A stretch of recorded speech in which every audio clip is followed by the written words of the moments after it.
Hi friends, అందరికీ నమస్కారం. ఈరోజు కథ 'ప్రేమే ఒక మాయ' ఎపిసోడ్ నెంబర్ 8. ఈ స్టోరీ మీకు నచ్చితే తప్పకుండా లైక్ చేసి మన ఛానల్ని సబ్స్క్రైబ్ చేసుకోండి. ఇక స్టోరీలోకి వెళ్దాం. ఒక వారానికి కాస్త ఓపిక వచ్చి నడవగలిగాను. అన్ని రోజుల పాటు మియా నా దగ్గరే ఉండి నన్ను చూసుకుంటూ ఉండిపోయాడు. ఎవరో ఒక ఆమె మాత్రం నన్ను ఫ్రెష్ అవ్వటానికి హెల్ప్ చేసేది. ఆ ఒక్క విషయంలో తప్ప ప్రతిదానికి మియా అనుక్షణం నా వెంటే ఉన్నాడు. ఒక్క మాటలో చెప్పాలంటే నన్ను పసిపాపలా చూసుకున్నాడు. ఎంత ప్రేమ నేనంటే, నేను నా వాడు ఎలా ఉండాలో అని మనసారా కోరుకున్నానో అలా ఉన్నాడు. ఇంకా పూర్తిగా నా వాడు కాకముందే మియా నాకు బ్రేక్ఫాస్ట్ పెడుతూ ఉంటే అడిగాను, ఒకసారి నేను మా రూమ్కి వెళ్ళొస్తాను అని.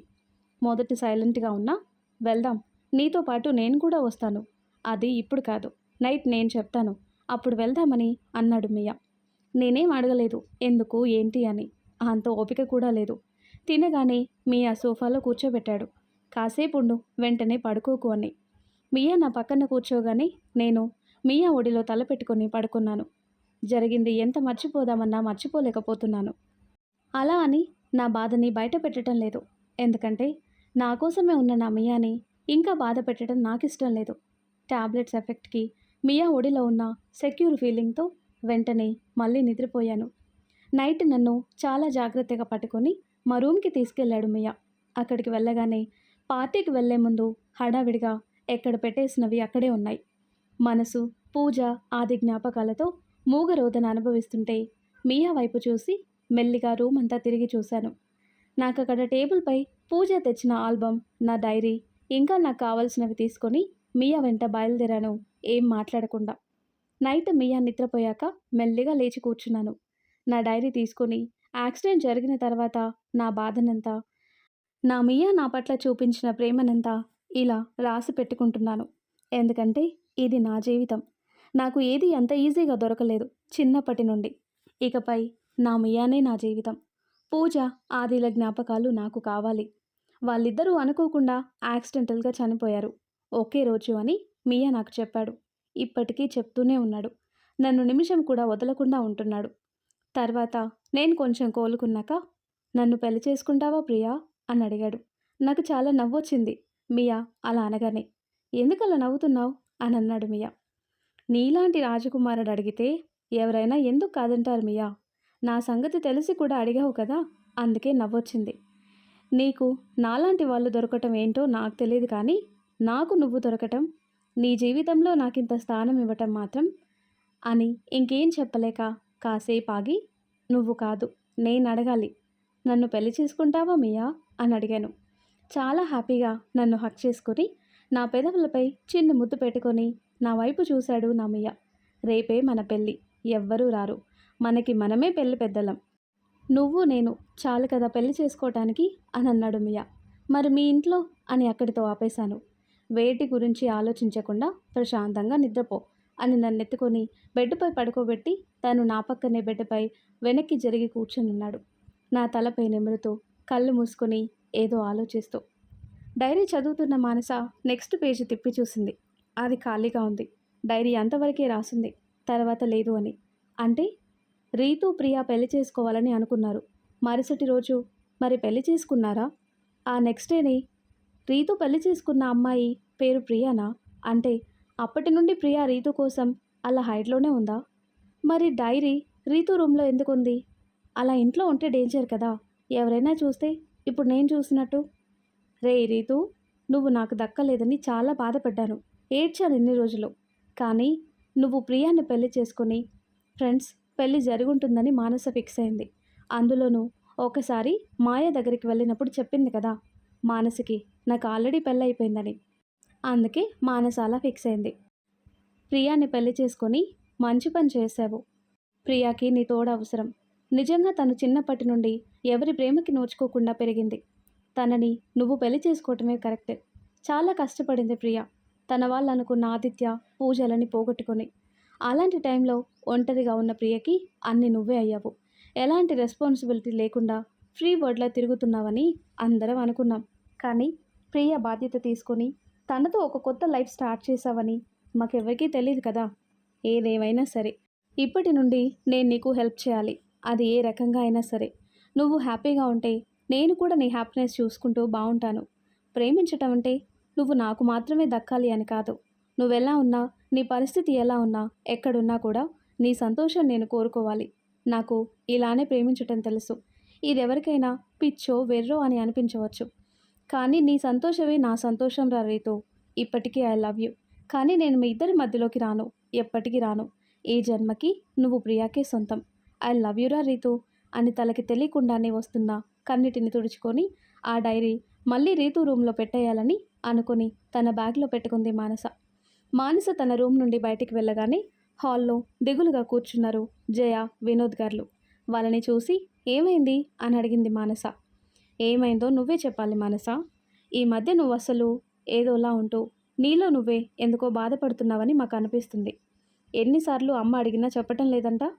ఎలా అమ్మా ఇలాగైతే? ఏదైనా ప్రాబ్లం ఉంటే చెప్పు తల్లి అని మానసని తన వైపుకు తిప్పుకొని అడిగారు వినోద్ గారు. అలాంటిదేం లేదు నాన్న. మేబీ ఇప్పటి వరకు మీకు నా వల్ల, నా బిహేవియర్ వల్ల బాధ కలిగి ఉండొచ్చు. ఇప్పటి నుండి నేను పూర్తిగా నీ పాత మానసులా ఉంటాను. ఏవేవో టెన్షన్లు మధ్యలో వచ్చాయి. ఏవి కూడా మనసుకి దగ్గరగా తీసుకోకూడదు అని అర్థమైంది. సారీ అమ్మా, సారీ నాన్న. ఇప్పటి వరకు జరిగింది మర్చిపోండి. ఇక నుండి నా వల్ల మీరు బాధపడే అవకాశం నేను మీకు ఇవ్వనుగా అని నవ్వుతుంది మానస. చాలా రోజుల తర్వాత మానస నవ్వుతుంటే చూసిన తన పేరెంట్స్ కంటతడి పెట్టుకుంటారు. చాలు మానస, నువ్వు ఇలా మాతో మాట్లాడి ఎన్ని నెలలైందో తెలుసా అని జయ గారు అంటుంటే, అమ్మ పాస్ట్ ఈజ్ పాస్ట్. అది ఇంకా మన మధ్యకి మాట వరుస కూడా రాకూడదు. Leave it. ఇప్పుడు నాకు బాగా ఆకలేస్తుంది. ఏదో ఒకటి చేసి పెట్టమ్మా, తింటాను అని అంటుంది మానస. ఇప్పుడే చేస్తాను, 10 minutes అని కిచెన్లోకి వెళ్ళిపోయారు జయ గారు కొంచెం హడావిడి పడుతూ. వినోద్ గారి వైపు చూసి చిన్న స్మైల్ ఇచ్చి ఆయన భుజంపై తల వాల్చుకుని కళ్ళు మూసుకుంది మానస. చాలా రోజుల తర్వాత తన కూతురు ఫేస్లో ఏదో ప్రశాంతత చూశారు వినోద్ గారు. తర్వాత కట్ చేస్తే అక్కడ బెంగళూరులో. చెప్పు, నన్నెందుకు మోసం చేశావు ప్రియా అని అడిగాడు రిత్విక్. నేను నిన్ను మోసం చేయలేను మియా అని అంటుంది ప్రియా. ఫ్రెండ్స్, ఇప్పుడు అందరికీ తెలుసు కదా మాయా ప్రియా ఒకరే అని. అందుకే ఇక మాయాని ప్రియా అని చెప్తాను, ఓకేనా? అదే ప్రియా మాయాలా ఎందుకు మారింది అని అడుగుతున్నాను. నాకు ప్రియాల దూరం అయ్యి మాయాలా ఎందుకు దగ్గరయ్యావు అని అంటాడు మియా. చెప్తాను మియా, చెప్తాను. నువ్వు నన్ను ఎలా మర్చిపోయావో నేను మాయలా ఎలా మారాను అని ప్రియా చెప్పడం స్టార్ట్ చేసింది. ఆ రోజు మనం అనుకున్నాం కదా రేపు పెళ్లి చేసుకోవాలని. మరుసటి రోజు ఉదయం మనిద్దరం ఊరికి చాలా దూరంగా ఉన్న ఒక టెంపుల్కి వెళ్ళాం. అక్కడే సింపుల్గా మన పెళ్లి జరిగింది. తాళి కట్టాక నిన్ను నేను అలాగే చూస్తూ ఉంటే ఏంటి అని నువ్వు నన్ను నీ కళ్ళతోనే ప్రశ్నిస్తూ ఉంటే ఏమని చెప్పాను నేను? ఎలాంటి వాడిని కోరుకున్నానో అలాంటి వాడు నా లైఫ్లోకి వచ్చాడు అన్న ఆనందంతో మాటలు రాక నేనుంటే, ప్రేమించిన నిన్ను నా దాన్ని చేసుకున్నాను అని నువ్వు నాతో అంటూ ఉంటే ఆనందంగా తిరుగు ప్రయాణం అయ్యాం మనం. కొంచెం ఫారెస్ట్ ఏరియా అవటం వల్ల కాస్త వెదర్ కూడా బాగుంది అని మనమిద్దరం ఒకచోట కార్ పార్క్ చేసి వ్యూ చూస్తూ నిలబడున్నాం. నీకు నాపై ఉన్న ప్రేమని నన్ను ఎన్ని రోజులుగా కాపాడుకుంటూ చూపించావు. మరి నేను కూడా నా ప్రేమని నీకు చూపించాలి అని అనిపించింది. పెళ్ళి జరిగిన తర్వాత మొదటిసారి నిన్ను నా అంతట నేనుగా దగ్గరికి తీసుకొని ముద్దు పెట్టాను. నీ కౌగిలిలో ఎంతో ప్రశాంతత పొందాను. కాసేపటి తర్వాత మీ వాళ్ళు గుర్తొచ్చి మన పెళ్ళైతే జరిగిపోయిందమ్మయ్యా, కానీ నువ్వెందుకు ఎవరికి తెలియకుండా ఇలా పెళ్లి చేసుకుందామని అన్నావు? మీ ఇంట్లో వాళ్ళు ఏదైనా గొడవ చేస్తే అని నీ చెయ్యి పట్టుకొని అడిగాను. ఏం కాదుగా, నాకెందుకో చాలా భయంగా ఉంది.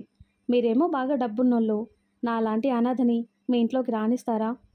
నాకు పైకి ఎలా ఉందో తెలియదు కానీ లోపల వణుకు పుడుతుంది. నిన్ను ప్రేమించినప్పుడు తెలియలేదు నాకు ఇలాంటి ఒక రోజు వస్తుందని, భయంతో వణికిపోతానని అని అంటుంది ప్రియా. చూడు, నువ్వే నా జీవితం. నిన్ను చూడగానే ప్రేమించాను. అప్పుడు నువ్వు అనాథనా, డబ్బున్న అమ్మాయివా, నీ క్యాస్ట్ ఏంటి ఇలా నేను చూడలేదు, చూడను కూడా. నేనే కాదు, ప్రేమ పుట్టిన క్షణంలో అది ఎవరైనా సరే చూడరు. నువ్వు అనవసరంగా బాధపడి నన్ను టెన్షన్ పెట్టకు. అయినా మా అమ్మ సపోర్ట్ నాకే, ఓకేనా? చూడు, నువ్వే అని ఆమె మెడలో పచ్చని తాళని చూపించి, ఇది నిన్ను నన్ను కలిపింది, మన బంధం శాశ్వతం అని ఆమె చుట్టూ చేతులు వేసి ఆమె నుదుటికి తన నుదుటిని ఆనించి నవ్వుతూ అంటాడు మియా. సరే, నువ్వు నాకు అండగా ఉన్నావు. నీ నీడలో గంజి తాగైనా బ్రతికేస్తాను అని నవ్వుతూ అతని కళ్ళలోకి కళ్ళు పెట్టి చూస్తూ అలానే ఉండిపోయింది. ఆ క్షణం వారిద్దరే ఈ లోకంలో ఉన్నారేమో అనేలా తమ చుట్టూ ఉన్న ప్రపంచాన్ని మర్చిపోయి ఒకలాంటి మైమరుపులో ఉన్నారు ప్రియా, మియా. అంతే, ఒక ఐరన్ రాడ్ వచ్చి ఆమె తలకి తగిలింది. వెంటనే అతను అలర్ట్ అయ్యి ఇంకో దెబ్బ ఆమెకి తగులుతుంటే తనని కాపాడాలని అతను ఆమెని పక్కకి తప్పిస్తే ఈసారి ఆ ఐరన్ రాడ్ దెబ్బ అతని తలకి గట్టిగా తగిలింది. ఆ దెబ్బ కనుక ఆమెకి తగిలుంటే ఆ క్షణమే ఆమె ప్రాణం పోయేది. అంత గట్టిగా తగిలింది. తన కళ్ళు మసకబారుతుంటే ఆమె పచ్చని మొహం అంతా తన కళ్ళ నుండి కారుతున్న రక్తంతో ఎర్రగా అయిపోయింది. ఎవరో కొందరి మాటలు అతనికి వినపడుతున్నాయి. కానీ ఏమీ చేయలేని నిస్సహాయ స్థితిలో ఉన్నాడతను. రేయ్, ఇది బ్రతకూడదు, చంపేయ్, ఇంకొకటి వేయ్, దెబ్బకి చేస్తుంది అని ఒకడంటే అతను తన ఒంట్లోని ఓపికనంతా కూడగట్టుకుని పైకి లేచి వాళ్ళని అడ్డుకోబోయాడు. కానీ తన వెనక నుండి ఇంకెవరో ఒక కర్చీఫ్తో అతను నోరు మూసిపెట్టాడు. 2 సెకండ్లలోనే అతని మెదడు ఒక రకమైన మత్తుకి మొద్దుబారిపోయి అతని శరీరం అతని కంట్రోల్ తప్పి మియా స్పృహ కోల్పోయాడు, ప్రియ వైపు నిస్సహాయంగా చూస్తూ. ఇదే రిత్విక్కి యాక్సిడెంట్ అయ్యాక ఎప్పుడూ గుర్తుకు వచ్చే కళ. అప్పుడు రీతు గతం మర్చిపోవటం వల్ల అది జరిగింది తనకే, ఆ బాధ తనదే అని తెలుసుకోలేకపోయాడు. ప్రియని పెళ్లి చేసుకున్నాక జరిగిన గొడవలో తన తలకైన గాయం వల్ల కొన్నాళ్ల పాటు తన లైఫ్లో ఏం జరిగిందో మర్చిపోయాడు రిత్విక్. దీన్ని మెడికల్ టర్మ్స్లో అమ్నేషియా అని అంటారు. అది కొంతకాలం అవ్వచ్చు, కొన్ని సంవత్సరాలు అవ్వచ్చు, అసలు పూర్తిగా మర్చిపోవచ్చు. తిరిగి వారికి మళ్ళీ ఏదైనా సందర్భంలో యాక్సిడెంటల్గా అయినా జరిగిన విషయాలు గుర్తుకు రావచ్చు, రాకపోవచ్చు. కానీ రిత్విక్కి అనుకోకుండా ఆ రోజు సాత్విక్ క్యాబిన్లో ఉన్న లాకర్ ఓపెన్ చేసిన టైంలో మళ్ళీ ఒకసారి యాక్సిడెంట్ అయినప్పుడు కొద్ది కొద్దిగా తన గతం తనకి తెలుస్తూ ఉంటుంది. కానీ పూర్తిగా అర్థం కాక రిత్విక్ చాలా స్ట్రగుల్ అవుతాడు. ఆ దేవుడు కరుణో మాయ ప్రేమ వల్ల మోక్ష విమోచన టెంపుల్లో కళ్ళు మూసుకొని కూర్చున్నప్పుడు రిత్విక్కి మొత్తం గతం గుర్తుకొస్తుంది. అందుకే ఏమీ ఆలోచించకుండా కళ్ళు తెరవగానే ఎదురుగా కనపడ్డ ప్రియ మెడలో తాళి కట్టేస్తాడు. మాయగా ఎలా మారిందో, అసలు తను ఆ ఊబిలోకి ఎలా వెళ్ళిందో తనకి అనవసరం. నాకు నా ప్రియ కావాలి, మాయగా ఉంటే పెళ్ళికి అస్సలు ఒప్పుకోదు అని మాయకి ఛాన్స్ ఇవ్వకుండా తాళి కట్టేసి బెంగళూరు తీసుకువెళ్ళాడు రిత్విక్. ప్రియ ఇంకా చెప్తూ ఉంది రిత్విక్కి ఆ రోజు జరిగిన విషయాలు. నువ్వు అలా పడిపోగానే వాళ్ళు నా వైపు వచ్చారు. ఒంట్లో ఉన్న శక్తినంతా కూడగట్టుకుని నీ దగ్గరకు వచ్చాను. నీలో ఎలాంటి చలనం లేదు, స్పృహ కోల్పోయి ఉన్నావు నువ్వు. ఎన్నిసార్లు పిలిచానో మియా లే అని ఏడుస్తూ. తల నుండి బ్లడ్ ఎక్కువగా వస్తుంది బయటికి. నేనెవరిని అడ్డుకోలేకపోతున్నాను, కళ్ళు మసకబారిపోతున్నాయి. నిన్ను కనీసం ఇంచు కూడా కదిలించలేకపోయాను. ఆ దేవుడిని కోరుకున్నాను నా ప్రాణం తీసుకొని నిన్ను కాపాడమని. అంతలో మన దగ్గరికి వచ్చిన ఒక అతను తన మనుషులకేదో సైగ చేశాడు. వాళ్ళు అతను చెప్పిన మరుక్షణంలో నిన్ను నా నుండి వేరు చేసి తీసుకువెళ్ళిపోయారు. ఇక అతని దగ్గర అతని మనుషులు 2 ఉన్నారు. రేయ్, ఇది ప్రాణాలతో ఉండకూడదు అని వాళ్ళకి చెప్పగానే వాళ్ళు నా దగ్గరకు వచ్చారు. తల మీద గట్టి దెబ్బ తగలటంతో అప్పటి వరకు నాకెవ్వరూ సరిగ్గా కనిపించలేదు. మసకగా అందరి మొహాలు కనబడ్డాయి. కానీ ఎప్పుడైతే నన్ను చంపటానికి వాళ్ళు నా దగ్గరికి వచ్చారో అప్పుడే కొంత తెలివొచ్చి కళ్ళు పెద్దవి చేసుకుని మరీ చూశాను. నన్ను చంపేంత పగ ఎవరికుంది? నేనేం అన్యాయం చేశాను వాళ్ళకి? నాకు ఒక కొత్త జీవితం దొరుకుతుందన్న టైంలో నిన్ను వేరు చేయాల్సిన అవసరం ఎవరికుంది అని. నా ఎదురుగా ఉన్న మనిషిని చూస్తూ నన్ను చంపాలని ఎందుకు అనుకుంటున్నాడు అని అర్థం కాక, అసలు నీకు నేనేం అన్యాయం చేశాను, ఎందుకు నా మీద నీకు ఇంత పగ అని అడిగాను. నిన్నెందుకు చంపకూడదు రీజన్ చెప్పు నువ్వే. నీలాంటి ఒక అనాకారికి ఒక శ్రీమంతుడు కావాల్సి వచ్చాడా? మాలాంటి వాళ్ళ స్టేటస్ నీలాంటి వాళ్ళు అందుకోవాలని చూడకూడదు. నేను మియాని ప్రేమించాను, అతను నన్ను ప్రేమించాడు. నేను అనాకారనో అనాథనో అని నువ్వంటున్నావు. కానీ నా మియా నన్నెప్పుడు అలా చూడలేదు నిన్నటి వరకు, ఇకపై చూడడు కూడా. నేను ప్రేమించటం పెళ్లి చేసుకోవటం తప్ప అని అతనితో నేనంటే, తప్పే, నువ్వు చేసింది చిన్న తప్పు కాదు. నువ్వు బ్రతికుంటే ఎప్పటికైనా నాకు సమస్యే. అందుకే నిన్ను చంపాలనుకున్నా. కానీ ఆ ఆదిత్య మధ్యలో వచ్చి చావు అంచుల దాకా వెళ్ళినా నిన్ను వాడి ప్రాణం అడ్డేసి మరీ నిన్ను నా నుండి కాపాడి వాడు పోయాడు. లాస్ట్ మినిట్లో ఆదిగాడు నన్ను డైవర్ట్ చేసి నిన్ను కాపాడాడు. అయినా ఏం లాభం? అప్పుడు మిస్ అయినా మళ్ళీ ఇప్పుడు దొరికావు కదా. కాకపోతే నీకు ఇంకొన్ని రోజులు భూమి మీద బ్రతికే అవకాశం వచ్చింది అంతే. ఎలాగూ చావటానికి రెడీగా ఉన్నావు కనుక నీకు ఇంకో విషయం కూడా చెప్తాను, బాగా విను. నీ ఫ్రెండ్ పూజ, తను కూడా నా ప్లాన్లో భాగంగానే కాలి బూడిదైంది. కనీసం ఆదిగాడి డెడ్ బాడీ అయినా దొరికింది మీకు. పూజ బూడిద కూడా మీకు దొరకకుండా పోయింది. ఇక మిగిలింది నువ్వే.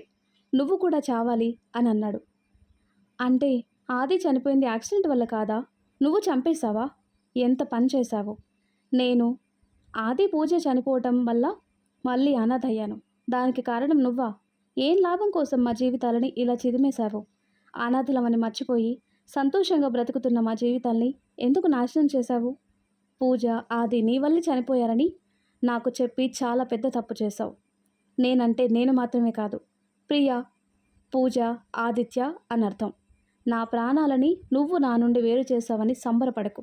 నీ చావు మాత్రం నా చేతుల్లోనే. నేను పోయే ఆఖరి క్షణంలో అయినా నిన్ను చంపి నేను చేస్తాను.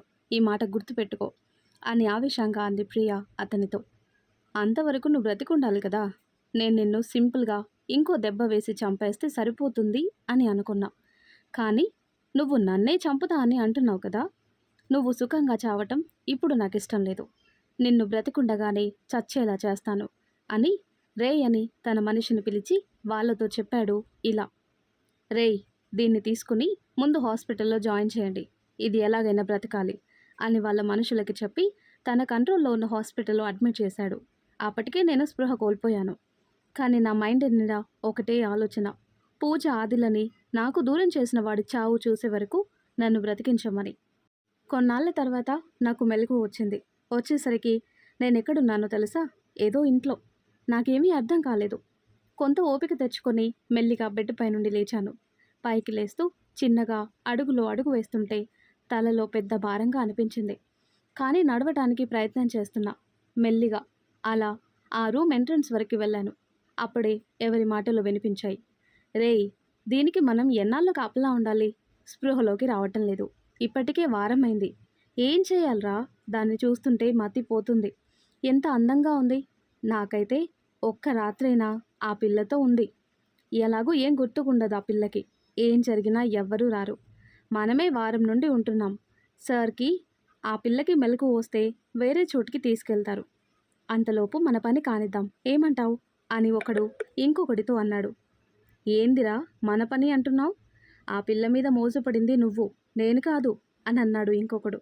అబ్బో, నేను బయటపడ్డాను, నువ్వు పడలేదు, అంతే తేడా. నువ్వు ఆ పిల్లని తినేలా చూడటం నేను చూశాను. అందుకే నీతో నేను ఎంత ఓపెన్గా మాట్లాడాను అని అన్నాడు మొదటివాడు. ముందు కాస్త తడబడినా రెండోవాడు, అవునరా, నేను ఆ పిల్ల మీద మోసపడ్డాను.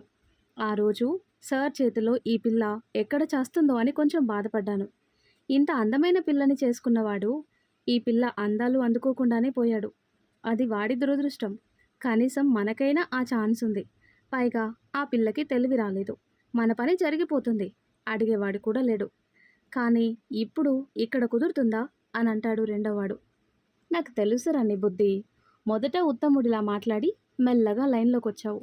ఇప్పుడు ఎలాగూ సాయంత్రం అవుతుంది. కొంచెంసేపు చూద్దాం. చీకటి పడగానే సార్ వచ్చి వెళ్ళాక మన పని మొదలు పెడదాం. రేపొద్దున వరకు మనకు ఎలాంటి డిస్టర్బెన్స్ ఉండదు. పండగ చేసుకుందాం, సరేనా అని అంటాడు మొదటివాడు. వాళ్ళ మాటలు వినగానే నాకు భయం మొదలైంది. అసలే నీరసంగా ఉన్న నాకు మళ్ళీ కళ్ళు మూతలు పడసాగాయి. కానీ ఒక్క క్షణం వాళ్ళు మాట్లాడుకున్న మాటలు మళ్ళీ గుర్తుకొచ్చాయి. ఆ పిల్లని చేసుకున్నవాడు పోయాడు అని గుర్తుకు రాగానే నువ్వు గుర్తుకు వచ్చి నీకేమైందో నాకు అర్థం కాలేదు. నిన్ను వాళ్ళు ఎక్కడికి తీసుకువెళ్లారో నాకు తెలీదు. అంటే వాళ్ళ వల్ల నీకు ప్రమాదం లేదని అనుకున్నాను. ఎందుకంటే అతను కేవలం నన్ను చంపటానికే వచ్చాడు. కానీ అతని మనుషులు నా మీద దాడి చేసిన టైంలో నాకు తగలాల్సిన గాయాలు నీకు తగిలి నీకేమైనా అయిందేమో అని అప్పుడే నాకు భయం మొదలైంది. నేను చావటం మాత్రం ఖాయం, కానీ నీకేమీ కాకూడదు అని మాత్రమే అనుకున్నాను. నేను నా పూజ ఆదిల ఆత్మలకి శాంతి కలిగించాలి. వాడిని చంపి ఆ పని చేయాలి అనుకున్నాను. ఎలాగూ వాడి చేతుల్లో చనిపోయి ఉంటానని నీకు తెలిసే ఉంటుంది. కనుక నువ్వు నా కోసం వెతికే పని చేయవు అని నేను అనుకున్నాను. కానీ వాళ్ళ మాటలను బట్టి నేను నీకేమైందో అర్థం చేసుకోలేకపోయాను. అంటే నువ్వు చనిపోయావని నా మనసు ఒప్పుకోవటం లేదు. నేనున్న పరిస్థితి నాకే అర్థం కావటం లేదు. చిన్నప్పుడే అమ్మ నాన్నల్ని పోగొట్టుకున్నాను. ఒకరికి ఒకరు అనుకుని బ్రతికిన పూజ, ఆదిలని పోగొట్టుకున్నాను. ప్రేమించి పెళ్లి చేసుకుని నిమిషాల్లోనే నిన్ను దూరం చేసుకున్నాను. నా తలరాత పైన నాకే కోపం వచ్చింది. నాకు సంతోషం కొన్ని క్షణాలు మాత్రమేనా? సంతోషం అనేది నా లైఫ్లో ఉండకూడదా? నేనేం పాపం చేశాను అని బాధపడ్డాను. అంతలోనే వాళ్ళు రూమ్లోకి వస్తున్నట్టు వాళ్ళ అడుగుల సౌండ్స్ వినిపించి కాసింత వేగంగానే బెడ్ వరకు వెళ్ళి కళ్ళు మూసుకొని ఏం తెలియనట్టు పడుకున్నాను. నా దగ్గరకు వచ్చి, చూడరా ఎంత అందం, ఈరోజు మన పంట పండినట్టే. కొంచెం ఓపిక పడదాం రాత్రి వరకు. బిర్యానీ మందు తెచ్చుకుందాం అని వాళ్ళల్లో వాళ్ళు మాట్లాడుకుంటుంటే నా పరిస్థితికి కారణమైన అతన్ని అనువనువు చిత్రవద చేసి చంపాలని నా మైండ్ నాకు గుర్తు చేస్తూ ఉంది. వాళ్ళల్లో ఒకడికి ఫోన్ వచ్చింది. రేయ్ సైలెంట్గా ఉండు, సార్ ఫోన్ చేస్తున్నాడు అని అన్నాడు ఇంకొకరితో. సార్ నమస్తే అన్నాడు కాపలవాడు. ఏరా అదెలా ఉంది, ఏమైనా ఇంప్రూవ్మెంట్ వచ్చిందా అని అడిగాడు అతను. లేదు సార్, ఇప్పటికీ అలానే ఉంది అన్నాడు వాడు. అప్పుడు అతను, మనం ఇచ్చిన ట్రీట్మెంట్కి ఈ పాటికి రెస్పాండ్ అయి ఉండాలే, ఇంకా స్పృహ రాలేదా? సరే, నేను ఒకసారి డాక్టర్తో మాట్లాడతాను అన్నాడు అతను. సరే సార్, ఇప్పుడు వస్తారా సార్ అని అడిగాడు వాడు. వస్తున్నా అన్నాడు అతను. అలాగే సార్, ఉంటాను అన్నాడు. ఏరా ఏమంటా, సార్ వస్తున్నాడా ఇప్పుడు అని అడిగాడు ఒకడు. వస్తున్నాడు డాక్టర్ని తీసుకొని, ఈ పాటికే మెలకువ రావాలి, ఇంకా ఎందుకు రాలేదు అని. ఛా, మనం ఈరోజు దీన్ని ఎంజాయ్ చేద్దామని అనుకుంటే ఇలా జరిగిందేంట్రా, మనం లేట్ చేశాం. నిన్నో మొన్నో మన పని కానిచ్చుంటే సరిపోయేది అని ఇంకొకడు బాధపడ్డాడు. వాళ్ళ మాటలు విని అతనిప్పుడు ఫోన్ చేసి నన్ను ఒక రకంగా వీళ్ళ నుంచి తప్పించాడు.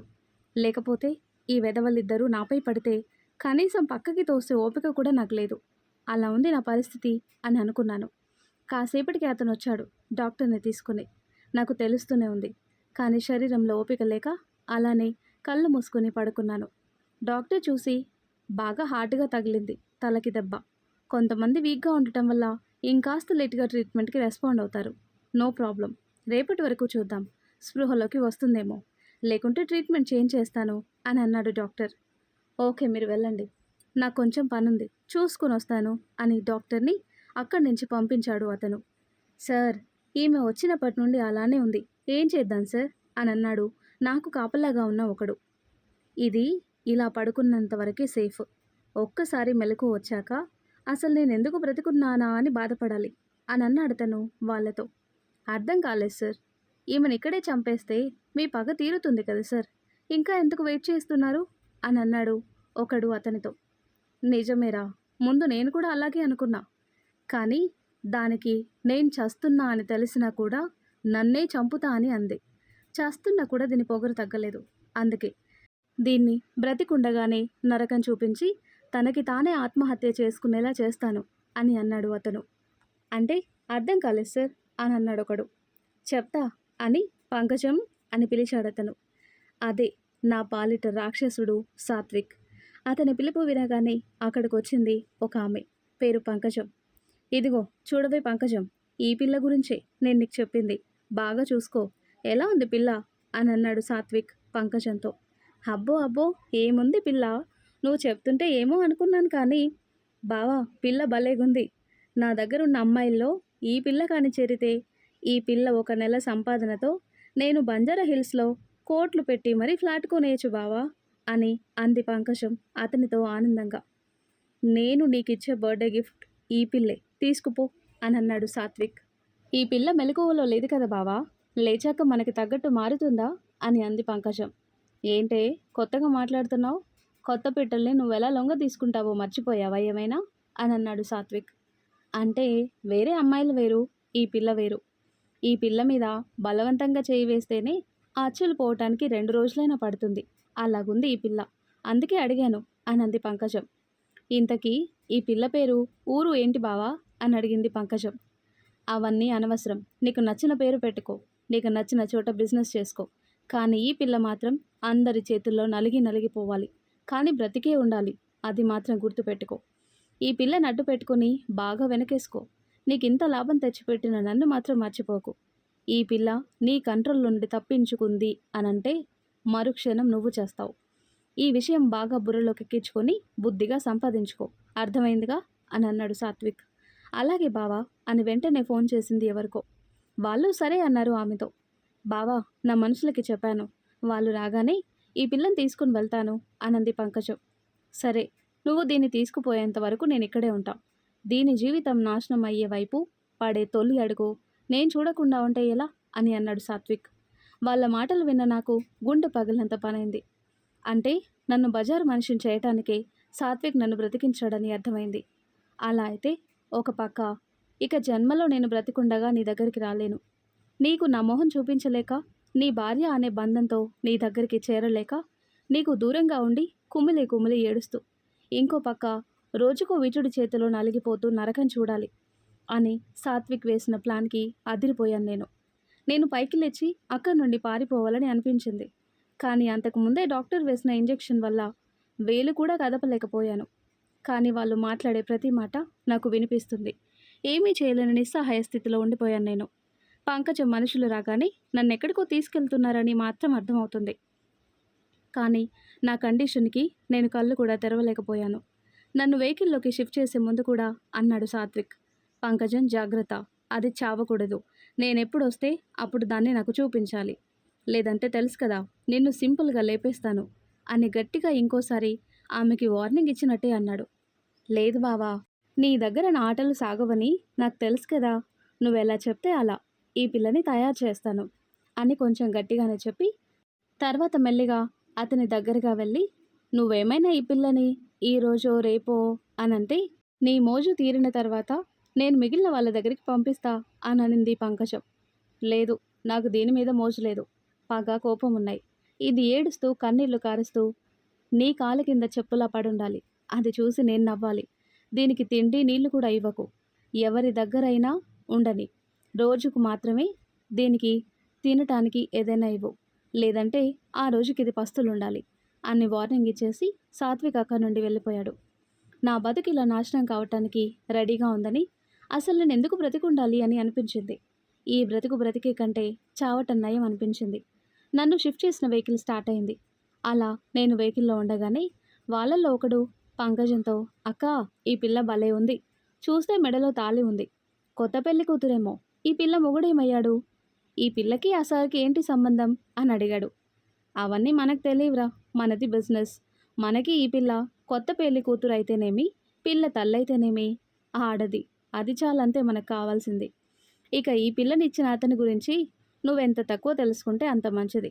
పేరుకి సమాజంలో పెద్దవాళ్ళు, గొప్పింటి వాళ్ళు, అందరి ముందు మంచివాళ్ళు, కానీ అలాంటి వాళ్ళు చీకట్లో చేసే తప్పులు ఎవ్వరికీ కనబడవు. గొప్పవాళ్ళు అని సమాజంలో ముసుగు వేసుకుంటారు. అలాంటి వాళ్ళకంటే మనమే చాలా నయం అని అంటుంది పంకజం. పంకజం చెప్పింది నిజమే. పైకి సమాజంలో పెద్దవాళ్ళు, కనీసం తన తమ్ముడు తాళి కట్టిన భార్య అని కనికరం కూడా లేకుండా ఇలా నన్ను ఊబిలోకి నెడుతున్నాడు అని అనుకున్నాను నేను. ఏ మాట కామాట అనుకోవాలక్క. నీ దగ్గరున్న వాళ్ళు ఈ పిల్ల ముందు దేనికి పనికి రాకుండా పోతారు. నీకు బంగారు గుడ్డు పెట్టే పిల్ల దొరికింది, మరి ఈ హ్యాపీ మూమెంట్లో మాకు పార్టీ ఇవ్వక అని అడిగాడు. ఇవ్వచ్చురా నీకు, ఈ పిల్ల మొదటి సంపాదన చేతికి రాగానే ఇస్తానందరికీ. కానీ ఇప్పుడే ఈ పిల్లని ఎవరి దగ్గరికి బిజినెస్ కోసం పంపించను. నాది ఒక ప్రాపర్టీ ఆ పటేల్ దగ్గర లిటిగేషన్లో ఉంది కదా, వాడికి ఈ పిల్లని చూపించి బోని చేయిస్తే నా ప్రాపర్టీ నేను తిరిగి సంపాదించుకోవచ్చు. వాడికి అట్టట్టా ఉన్నా ఎవ్వరూ నచ్చటం లేదు. ఈ పిల్లని వాడికి ఒక రాత్రి అప్పచెప్తే చాలు, నా సమస్య తీరిపోతుంది అని అంటుంది పంకజం. ఈరోజే నాక్క ఈ పిల్లతో మొదటి ఆట అని అడిగాడు వాడు. లేదురా, ఆ పటేల్ గడేదో పని మీద వేరే ఊరికి పోయాడట, 4 రోజుల్లో వస్తాడు. వాడు రాగానే వాడి చేతుల్లో ఈ పిల్లని పెట్టి నా ప్రాపర్టీ నేను తీసుకుంటాను అని అంటుంది పంకజం. అక్క అక్క అని వాడు నసుకుతుంటే, ఏంటో చెప్పరా బండవిధవా, అలా నసికితే నాకేం అర్థమవుతుంది అని పంకజం అంటే, నాకు కూడా ఒకసారి ఈ పిల్లతో ఉంది, ఈ పిల్లని చూస్తుంటే మతిపోతుంది అని అన్నాడు. ఇప్పుడు నాకు బాగా అర్థమైందిరా అని పంకజం అంటే, ఏం అర్థమైంది అని వాడు అడిగాడు. పటేల్ గాడు వచ్చేంత వరకు ఈ పిల్లని నేను చాలా జాగ్రత్తగా కాపు కాయాలి, లేకుంటే మీలోనే ఎవడో ఒకడు ఆ పటేల్ గాని కంటే ముందే బోని కొట్టేటట్టున్నారు అని. అంతా వింటున్న నాకు, అంటే నేను బలి కావటానికి 4 రోజుల టైం ఉంది, నాకు కాస్త ఓపిక వస్తే చాలు, ఎలాగోలా వీళ్ళ నుండి బయటపడి నా మియా దగ్గరికి వెళ్ళిపోవాలి. కానీ మియా ఎక్కడున్నాడో ఎలా ఉన్నాడో, మియా కంటే ముందు అసలు నేను ఎక్కడున్నా అని నాకే తెలియదు కదా అని నాలో నేను అనుకున్నాను. కాసేపటికి వెహికల్ ఆగింది. నన్ను తీసుకుని ఏదో ఒక రూమ్లో పడుకోబెట్టారు. ఆమె, అదే పంకజం. రేయ్, మీరంతా ఈ వాకిలి దాటి లోపలికి రాకూడదు. నా పర్మిషన్ లేకుండా ఈ రూమ్లోకి ఎవడైనా కాలు పెట్టాడని నాకు తెలిసిందో వాడి కాళ్ళు తీస్తాను, అర్థమైందా? వెళ్ళండి ఇక్కడ నుండి అని వాళ్ళందరినీ అక్కడి నుండి పంపించింది పంకజం. నా వైపు చూస్తూ నాతో మాట్లాడుతుంది. నేను మెలకువలో లేను అని తెలిసి కూడా. నువ్వెవరు అని నాకు తెలీదు, నేను కావాలని నిన్నిక్కడికి తీసుకురాలేదు. వాడు పంపాడు. వాడు చెప్పినట్టు చేయకపోతే నేను చేస్తాను. నా ప్రాణం మీదకొస్తుంది కాబట్టి నిన్ను ఈ ఊబిలోకి నేను దింపుతున్నాను. ఇందులో నా తప్పేం లేదు. నీకు మెలకువ వచ్చాక నీ మొహం చూసి నేను చెప్పలేను. అందుకే ఇలా నీకు చెప్తున్నాను. ఇక్కడ జాలి, దయ ఉండకూడదు. ఉంటే నాలాంటి వాళ్ళు బ్రతకలేరు.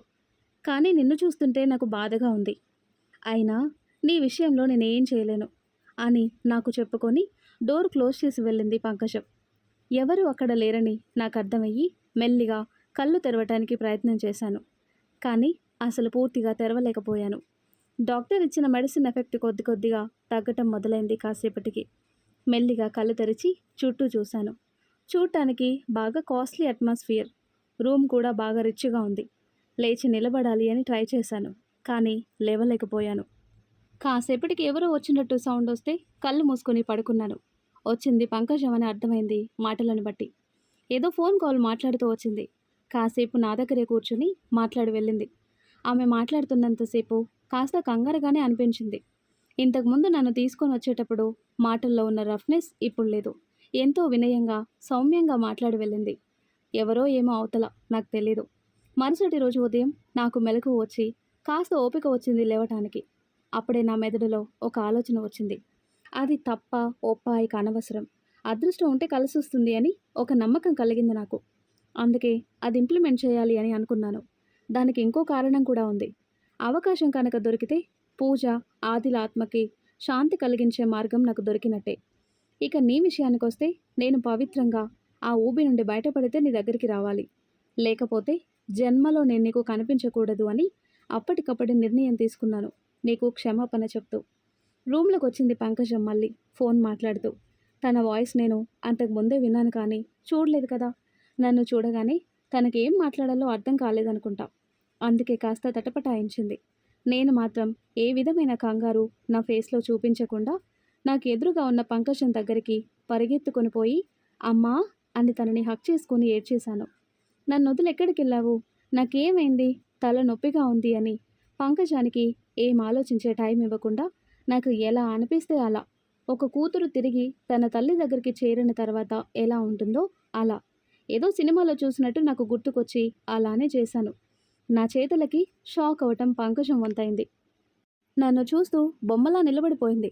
నేను చేసేది తప్పే కావచ్చు, కానీ అంతకుమించి నాకు వేరే దారి కనపడలేదు. వాళ్ళందరికీ అనిపించాలి నేను నా గతం మర్చిపోయాను అని. అందరూ ఆ కన్ఫ్యూజన్లోనే ఉండాలి. అప్పుడే నాకు ఒక అవకాశమైనా దక్కుతుంది అని. అందులోనూ పంకజం లాంటి వాళ్ళకి బిడ్డలుండరు. ఆ ప్రేమ ఎలా ఉంటుందో వాళ్ళకి తెలిసే అవకాశం చాలా తక్కువ అని. తప్పైనా తప్పక అలా యాక్ట్ చేయాల్సి వచ్చింది ఆమె ముందు. అప్పటికే ఆమెకి మాటలు రాక అలానే ఉంటే నేనే ఏంటమ్మా ఏం మాట్లాడటం లేదు, అసలు నాకు ఈ దెబ్బ ఎలా తగిలింది అని నా తల వైపు చూపిస్తూ అడిగాను.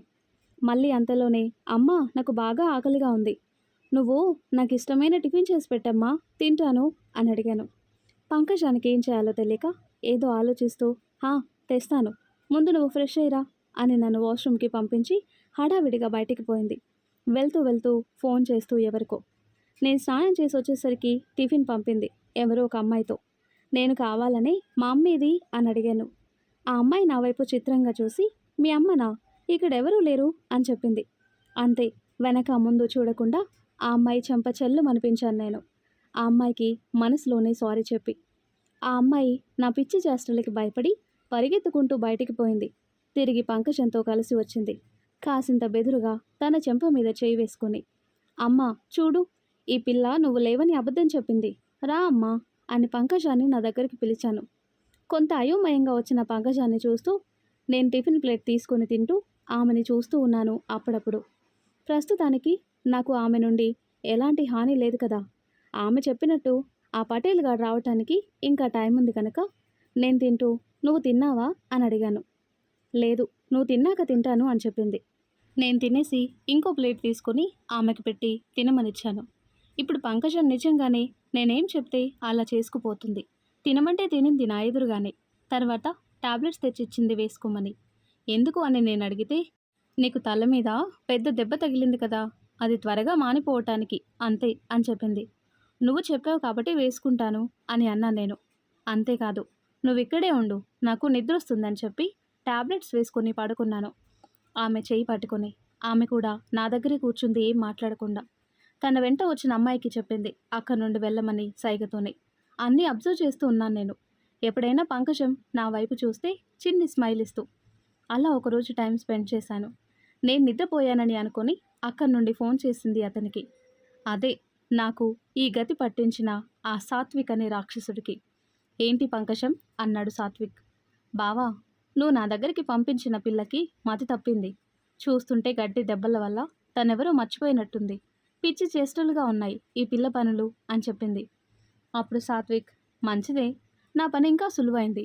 ఇప్పుడు నువ్వేం చెప్తే అదే చేసేలా ఉంటుంది. నీకు పెద్ద శ్రమ లేకుండానే.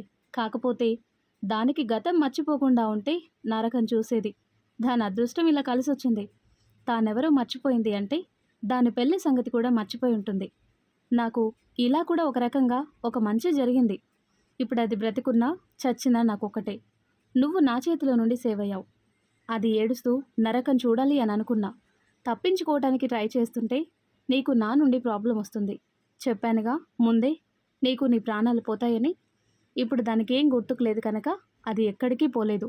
నువ్వు కూడా సేఫ్గా ఉంటావు అని అన్నాడు సాత్విక్. నువ్వేం మాట్లాడుతున్నావని నాకు అర్థం కాలేదు, కానీ ఇప్పుడు నన్నేం చేయమంటావు అని అడిగింది పంకజం.